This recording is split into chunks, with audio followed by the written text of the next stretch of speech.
Seren.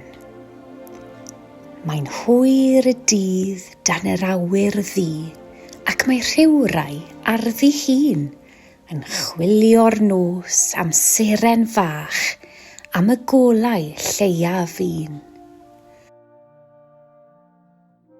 Y golau lleiaf fyth i wneud y galon fach yn llawn. Un arwydd bychan bach i ddweud fod popeth am fod yn iawn. Un arwydd fod y wawr ar ddod i wneud y byd yn well, i godi calon un fel fi ar ddiwedd taith mor bell.